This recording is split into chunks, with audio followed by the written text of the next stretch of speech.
It's the Ostrom Avenue podcast, and it starts right now.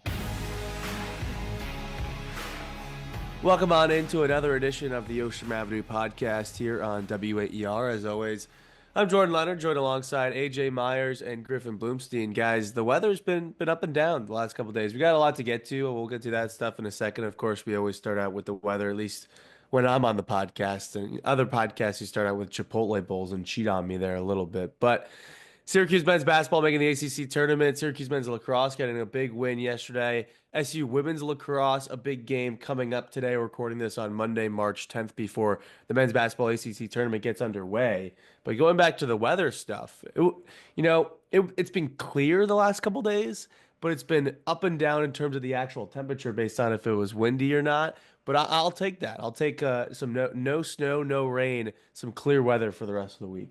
Yeah, I went outside this morning, nice and sunny. No, there was no breeze at all. I felt really nice, really refreshing, honestly. I was expecting it to be cold too. I had my jacket on, but I really didn't need it. It was that cold. But Jordan, I do want to talk Chipotle because Chipotle had some breaking news this weekend. I had some Chipotle this weekend. It was a great bowl, but what is it? Honey barbecue chicken? Have we tried you it won't yet catch or me. no? Nope. You won't No catch way? me trying that. I stick to my guns. I stick to the regular chicken. I will not be trying the honey chicken. I didn't try it either. Try it? I didn't think Nope, it would will last not try well. it. I tried chicken al pastor, and I made the determination it wasn't worth 50 cents more. And it wasn't bad, but I'm not gonna try. I don't prefer honey on stuff Yeah. anyway. So why would I try honey chicken? I am a big fan of the chicken al pastor. I think it's the best thing they got on the menu when it's on the menu. I did try the honey chipotle chicken or whatever it's called. It was fine. I don't think it was anything special, but the chicken al pastor, now that is the good stuff. I really didn't notice that much of a difference between that and the regular chicken, personally. It's like more What, a flavor. little bit spicier? Yeah. Tiny bit spicier. I don't know. But I will say, talking about the Syracuse weather, I was just looking at the weather before I go to Charlotte for the ACC tournament, depending on how long we're actually there, is a question up to Syracuse men's basketball. But 75 degrees, I'll take that down in the Queen City any day of the week. Definitely. That sounds like some great weather. What's the weather down in Pennsylvania? I think it's about the same. I can look right now. I think it's about the same. It's going to be nice. I think it's going to be sunny, no rain, which is nice because here in Syracuse, it always seems like it's sunny or rainy. We're looking at 40 degrees and cloudy the whole week, and then some rain on the weekend. But I'll be going back up here anyway, so that won't matter. So it looks like good weather. Griff, you're staying here for the whole week? We're going down to New York City whenever this team loses. Okay. So 65 tomorrow in Syracuse. Yeah. 50 degrees later in the week, 62, 67, 65 over the weekend. So you can't go wrong, actually, in the Northeast this weekend. Are we out of the snow? Question mark? Dude, don't Probably. say I that. mean, I'm looking at the old 10-day forecast courtesy of weather.com. It doesn't look like the high gets below 43 for the next 2 weeks, essentially. So potentially, you never know, but it did snow on April 2nd, last year. Yes, so I do remember that. you really never know with these things. But Syracuse men's basketball, got to talk some sports now. They got a win over Virginia over the weekend. Pretty impressive. They maintained the lead from start to finish, and it was really a dominant win, especially going into an ACC tournament this week. Virginia is now the number 9 seed. Syracuse, with results that happened earlier in the day, had already locked up the 14 seed. So funny enough, the game didn't end up actually physically mattering for seeding-wise. So Syracuse going to take on Florida State, but coming off a big win, AJ.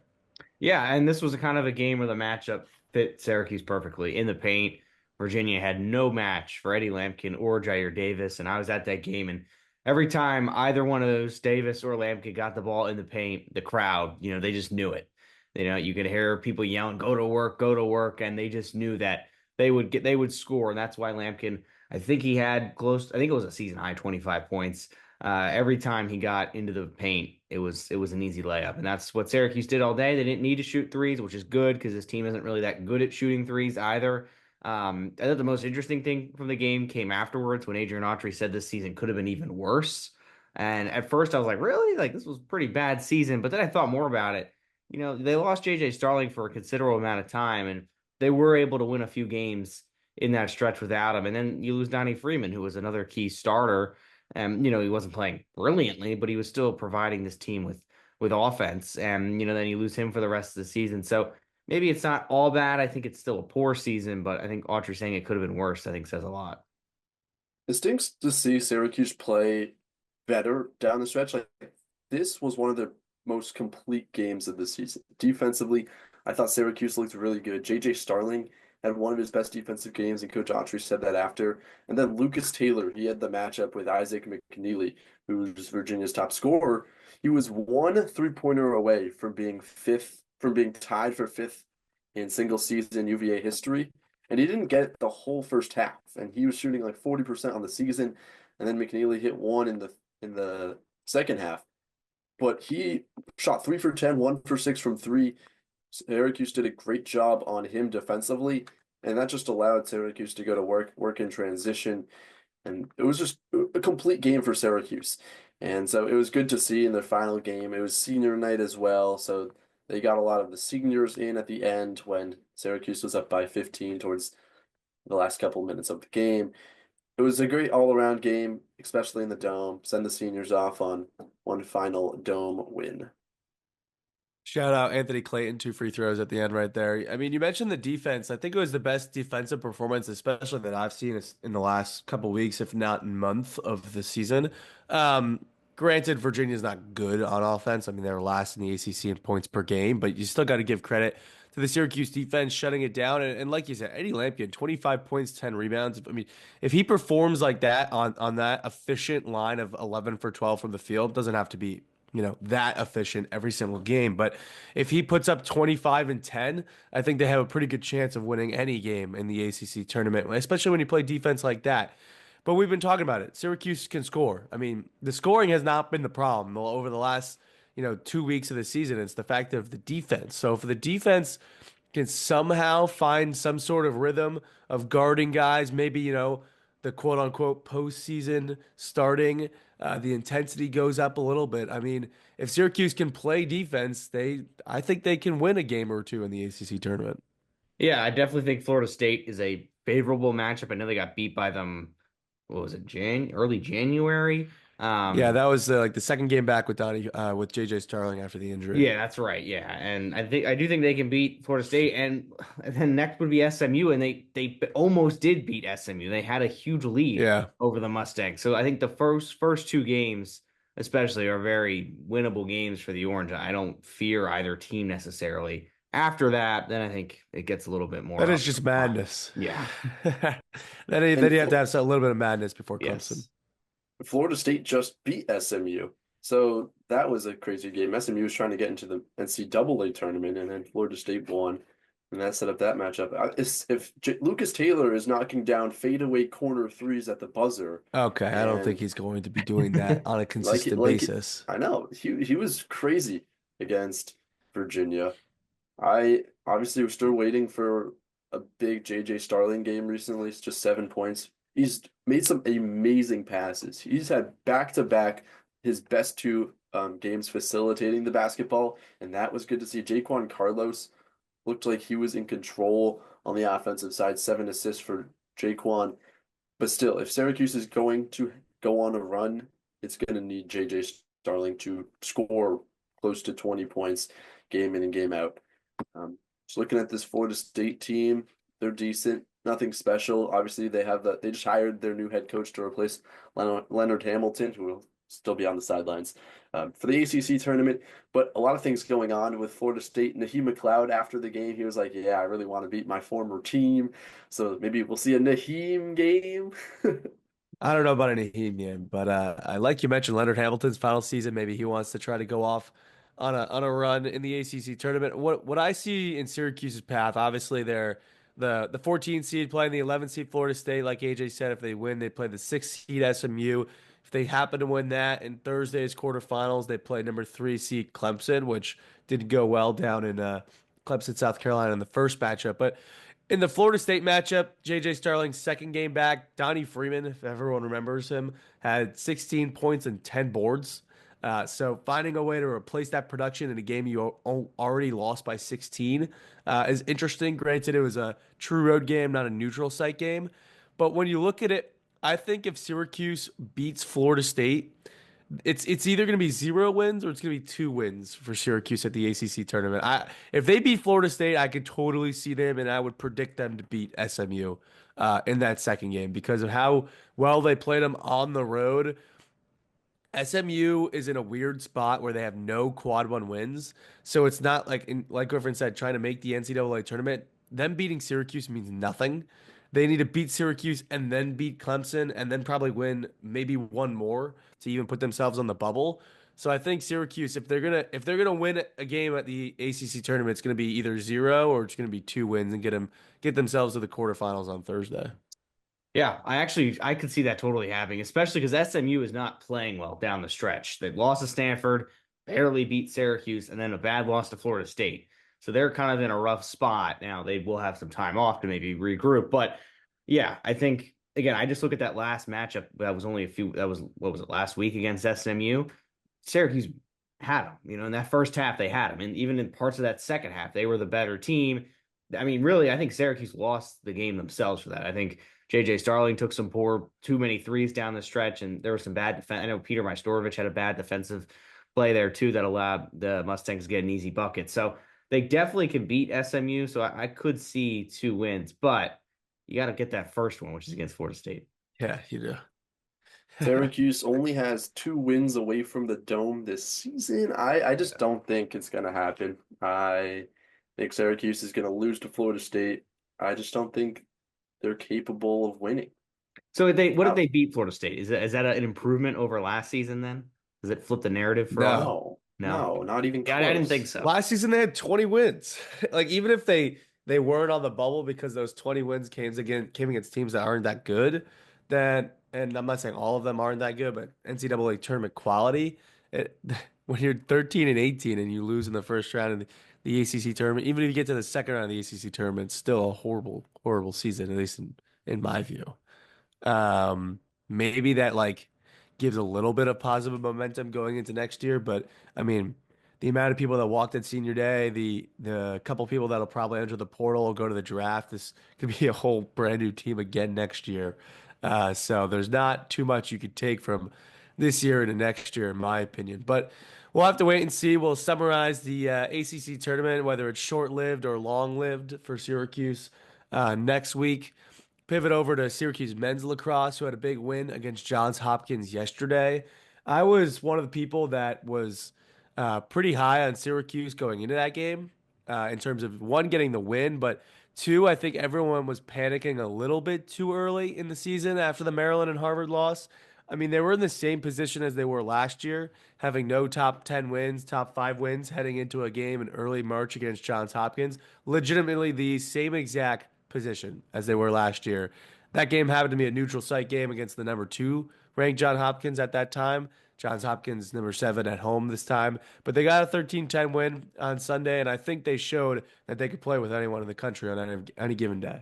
They did, and it was a mature win too, because there were points in this game where you thought Hopkins was going to run away. I look at that 4-goal run they had in the first quarter. Syracuse rallied, and that second quarter was kind of weird. It was like both offenses just kind of stalled out. But I think the player of the game, I know it was kind of a debate yesterday on the double overtime. I think it's John Mullen. I mean, if he does not figure out the face-off, Syracuse doesn't win this game.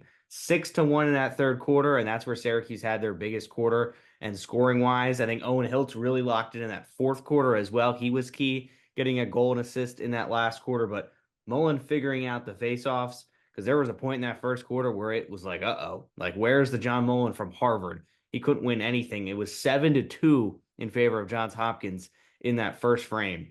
Thankfully for Syracuse, he figured it out, especially in that third quarter, and it gave him all the momentum they needed in that second half. And of course, that hidden ball trick. Jordan, you were at the game, right?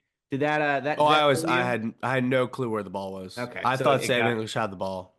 It got you as well, and I mean, credit to. And I was in the upper deck, and I had a wide angle view. I had no clue where the ball was. Yeah, and I think that's great. Getting Spallina involved. People always say, oh, he gets phased out of games or he's not involved enough. Right there, pretend he doesn't have the ball. Best player in the country, arguably. When he's in that much space, he has to score, and he did. So that was a really good play. And again, look at that fourth quarter. Hopkins scored at the start of it. Syracuse locked in and got the win. And really mature performance from Gary Gates' group, I think. I will say I before was Griffin hops in here, I will say the whole Joey Spallina being that high in the formation up towards the middle of the field, that's the first time I've ever seen that. So it makes sense that he had the ball in terms of the hidden ball trick, because usually he's just all the way Yes. down at X or down near goal line extended. I was really scared, not gonna lie. With like 2 minutes left in the third, Syracuse was down by two. I was like, okay, Syracuse is just gonna lose this game. The narratives are true. What's gonna happen? And then all of a sudden, 2 minutes left, I was thinking, third quarter, 2 minutes left, Syracuse calls timeout. They're gonna score a couple of goals. And Tyler Cordish, shout him out. Hadn't scored since 2022. Has a two-piece The today boy. or yesterday. I guess he is. Then that went on a run. Michael Leo scored a nice goal, and then came in that uh, hidden ball trick, and that the momentum came in crazy. I think the one thing that doesn't scare me a little, but just makes you think is at some point Syracuse plays stupid lacrosse. Like I love behind the back goals. Don't get me wrong, but at some points when you're down one or two goals, there is no reason to be flashy. There, just score the ball. I don't care, Trey Deer, if you're trying to look fancy. Just shoot that ball or pass normally. Because it's gonna lead to turnovers. It did yesterday, and it almost lost Syracuse the game. Just score the ball in the net. I don't care about the behind the back. I don't care about the under the legs. Put the ball in the net. If you're up by 2 or 3, sure, I'm all for it. And then another thing, penalties. I love physicality. I love physical play. I love chippiness. But at times, Syracuse could have costed them the game. At one point, Syracuse was about to go on a 2-minute unreleasable man up opportunity. And then Trey Deer retaliates. Not to harp on Trey Deer too much on this show Well, that was or a this whole on this bogus call, in podcast. my opinion. It was. He didn't But retaliate Trader too much. barely touched the Yeah, man. that was a flaw. You just He got to use pushed your. him. It's true. Come on. It is true. But Syracuse had 7 penalties, just about 5.5 minutes. That could cost them the game. Luckily, Hopkins wasn't amazing. They capitalized a couple of times on the man up, but Syracuse is going to have to be more disciplined going forward. I love Billy Dwan and I love the physical play of Billy Dwan, but there's some points where it's just like, okay, like that's going to be a penalty.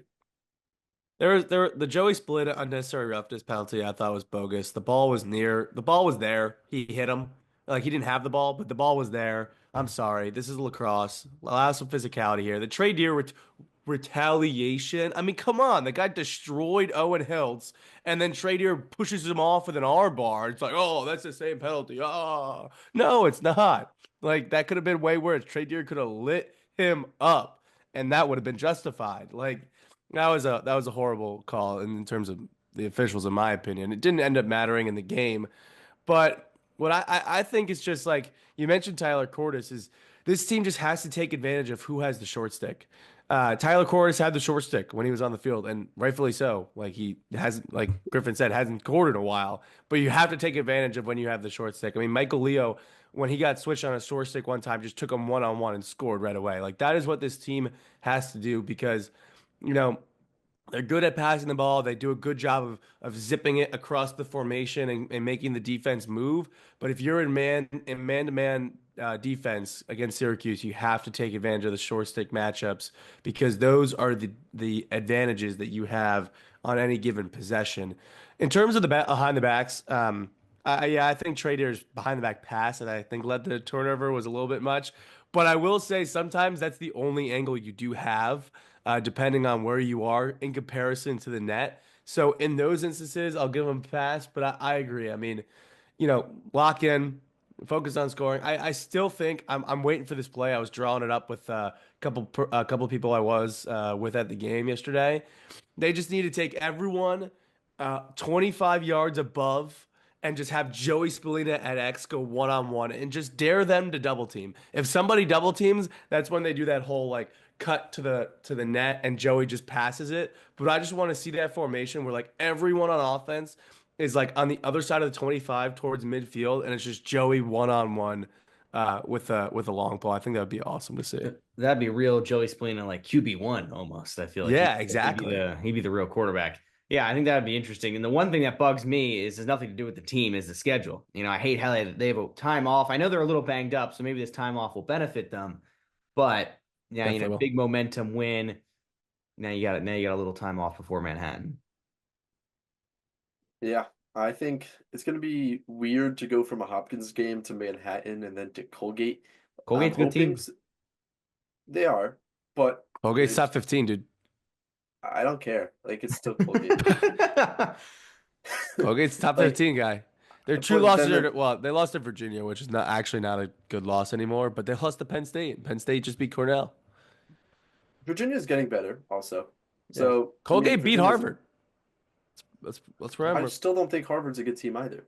I mean, that's I the don't thing. I don't. disagree, but like You they're can't still overlook Harvard. these teams. I I think, think and what the we're thing trying to is, get at Colgate is not the Colgate of years past. This is a different Colgate team. and Colgate's all right. So Colgate's not a team you can look over one, but they're also not a team that Syracuse should have a lot of problems if they play the right lacrosse. And that's the thing. For the next, they have Tuesday the 18th and then Saturday the 22nd. Those two games, Syracuse, it's not like you're not playing Johns Hopkins. But given that Syracuse has plenty of teams left, so you cannot take a step back. You can't not play your A game because if you slip on your A game for one of those two games, you might not be ready for when ACC play starts the following week. Yeah, I think the break's gonna benefit this team. What I've been so excited for this year is the just to see this team grow over the last 3 years, and it's basically been the same team, with ancillary kind of players coming in and out, whether it's grad transfers, transfers in, not really even transfers out. Um, yeah, I think the break is going to help them, especially Finn Thompson getting healthy. He was out with an upper body injury. He said Gary Gates said he should be out for a couple more weeks. But you mentioned the stretch run. I mean. The good thing that Syracuse has is the schedule this year is good for them, where Gary did not book any midweek games starting the end of March. They had they had to go at Notre Dame and then come back on a Tuesday and go at Cornell last year. I mean, that's just nuts for late in the season, especially when there's teams like Notre Dame scheduling 11 games compared to other teams scheduling like 15. So I think the schedule does benefit them in that case. I do like the Manhattan game where it's at. You get a week off. You play Manhattan. You don't have to play and yes, it's going to be a blowout no matter what. Manhattan's not good. You don't have to play your top guys the entire game. Give them a little bit of a rest. You get kind of a Colgate team that is top 15, a quality team, but you should be able to beat. And then you have just an insane stretch. I mean, at Virginia, home Notre Dame, at Cornell, at Duke, and then home North Carolina. North Carolina might be the best of those teams this season. They've been outstanding so far this year. Cornell's going to be a great game on Long Island. Notre Dame's going to be a huge game in the Dome to set the tone for that stretch because Virginia is ranked below Colgate right now. So those two games theoretically you should win if you're Syracuse and if you want to be a legit national title contender. And then just an insane 4-game stretch to end the year with Notre Dame, Cornell, Duke, and North Carolina. What do you guys think? You guys think they can get a couple wins in that stretch? Absolutely. I think they can get a couple wins. I think it's the real test is going to come once you get an ACC play. Can you beat, because last year they beat Duke. They got big wins in the ACC last year. But can you get them all? I don't know. I think that it's going to be tough, but I do like what you said, Jordan, about no midweek games. I remember I think they played Duke on a Tuesday too last year or Wednesday. They did. They played them on Um, a Wednesday. yeah, and they won that game, but then the turnaround was quick because they had a weekend matchup. So I think it does benefit them with the time off, but it'll be really interesting. We'll definitely know where this team is at once they get into the thick of it with Virginia, Notre Dame, and then Cornell. The new Inside Lacrosse rankings came out this morning, and it's Yeah. interesting to see where everything lined up after um, Notre Dame's second loss. They're down to 7. Duke's at 8. Syracuse is at 9. But the top 4 teams, none of them are ACC teams, and can't remember last time that was the case. Definitely not the past 2 years. So that's a little interesting. Hopkins went down to 11, and then Colgate sitting at 15 with Virginia at 18. So just I mean, some that's new what happens insight when here. Princeton beats Duke and North Carolina in Yeah. back-to-back games over a weekend. Coulter McAsee, my guy, absolute dog, 18 goals, 24 total points. The Army hasn't really played anyone really. I mean, Rutgers. I'm a big Rutgers guy, but that's like the best team they've played. Oh, no, they played Yale, but Yale's kind of been Army is dropping down the always like rankings the this. last They couple start the days. year off really strong and then kind of tail off. Yeah, they played North Carolina on March 29th. Let's see how much they lose by on that game. I'm calling it right now. Penn State had a big win against they beat they lost to Princeton in overtime. I believe it was in overtime. I know they lost by one. They beat Cornell though. Big win for Penn State. They're here to play this year. This is good lacrosse. Very balanced in men's lacrosse this year. It's exciting to see. And Syracuse women's lacrosse has a game against Johns Hopkins today as well. The new Inside Lacrosse rankings came out. Syracuse up to number 6, Johns Hopkins down to number 7. So Syracuse ranked just above Johns Hopkins going into the day. And just going back to that Friday game, guys, big kind of season-changing win. It could have gone either way in double overtime, but Syracuse really needed that one against Stanford. Yeah, thrilling game against Stanford. It was kind of similar to the Johns Hopkins game where it was one team had a great quarter and the other team had a bad quarter. Syracuse was great in the first. In the second quarter, it was all Stanford. It looked like the Orange had the same old problems this time at the draw circle where they struggled against Clemson big time. They figured it out. And then, I mean, once that fourth quarter started, it was really just chaos back and forth. It was good to see Emma Muchnick return to form. I think she had a hat trick. So she looked like herself after a 2-game stretch there where she was really struggling. So hopefully Kayla Trainer's group regained some momentum. They got another tough challenge today against Hopkins, but a real back and forth and thrilling Friday night game in the Dome. Yeah, I was afraid that if Syracuse lost that game, it would have been a rough rest of the season. Like that could have been the game where you lose and then you don't really know what to think of yourselves, and then it all goes downhill. Shout out Ashley Volpe for just her second game this season. Was a highly ranked recruit. Obviously missed all of last season. Set the tone in that first quarter with 2 goals. Will be interesting if she can provide some of the spark that Olivia Adamson's left with that injury. Hopkins should be an interesting one. Syracuse, obviously, gauntlet of a schedule per usual. So we'll see if the Orange can win again.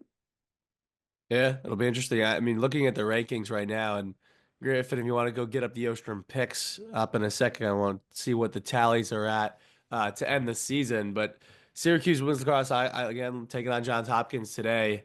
I'm shocked. They're below Maryland in the Inside Lacrosse poll, and this is where it just gets very interesting. We're talking about Notre Dame now having 2 losses, being 3-2, still ranked on the men's side at least in the top 5, top 6. Syracuse is below Maryland, even though Syracuse women's lacrosse beat Maryland straight up. And yes, they have 3 losses, but 2 of their losses are to number 2 and number 3. And the other one's, I guess, to Clemson, who's now down at number 9 because they lost to Duke earlier this weekend. But should be a good Syracuse women's lacrosse. Still got a big schedule coming up for the rest of the season. They got Hopkins today. They got Pittsburgh, Loyola, Notre Dame. Should be a ranked matchup later in the season. They got Yale, who's another good team on the road at New Haven. They take a trip out to California. And then, of course, they end the season against Boston College. Just going to be an absolute banger of a game to end the season, like always, in Syracuse this time. It's actually at Christian Brothers Academy in Syracuse. So it's their typical game away from the Dome, but in the 315. For Syracuse women's lacrosse, Griffin, what are the standings looking like? I know I went 1-2, and you guys went 2-1 against Virginia.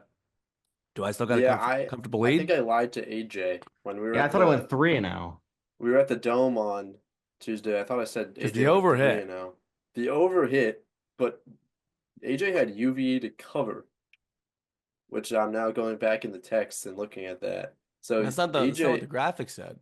I know. Well, that's interesting. So what do we want to go with it? I mean, I think we got to go with what the text was. Okay. All right. Wait, are we doing listeners? Well, that was a bit of a scramble. We made those at the Dome. I think the Wi-Fi might have been spotty leading to the text went out. We're going to blame that on the Dome Wi-Fi. That 5G wireless not working still? I don't think It so. was really rough on Saturday. So what does that make me? 46 and 40 and 26.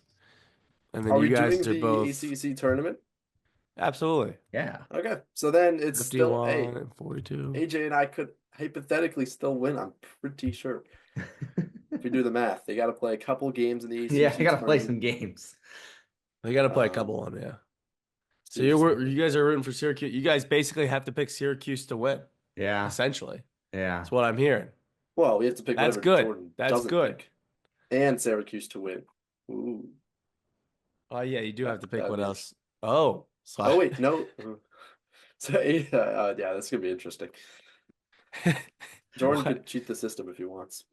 I totally could, but I don't think that didn't work. I'm trying to put in the formula in the spreadsheet right Yeah, now. I did. Equals. I had it. There you go. Yeah. No way. You put mine in wrong. Yeah, I was gonna say, how does Oh, it's not. It's what's based on. percentage? Sorry, I put it in wrong. Wait, we're No, not. you have the percentage. Either way, I'm up. I'm up at this point. We're struggling on percentages. Okay, there you go. That's definitely it. So I'm at 63% in terms of win percentage, and you guys are at 54. That's a gap. If Syracuse wins, and you guys have to pick kind of against me essentially, that could be caught up potentially by the semifinals, quarterfinals, maybe. Who knows? Who knows? We'll see how far Syracuse goes. We'll cover it, of course, on WAER all the way up until they lose. Number 14 seed Syracuse against the 11 seed Florida State on Tuesday at 7. We got McClurg modeling countdown to tip-off at 6:30, double overtime all the way up until 7. And then the dreaded 9:30 slots the rest of the way. I mean, late at night, Syracuse men's basketball, if they keep winning, 9:30 on Wednesday, 9:30 on Thursday, 9:30 on Friday. You know, they keep winning. You better get ready to stay up and watch the games at night. Of course, we'll have coverage again all week for Syracuse men's basketball until they lose. Men's lacrosse, like we said, gets the week off until the 18th against Manhattan. That game's at 7 p.m. And then, of course, we'll have another Ocean Avenue podcast next week as well. Thanks for tuning in. Keep tuning in to the Ocean Avenue podcast each week.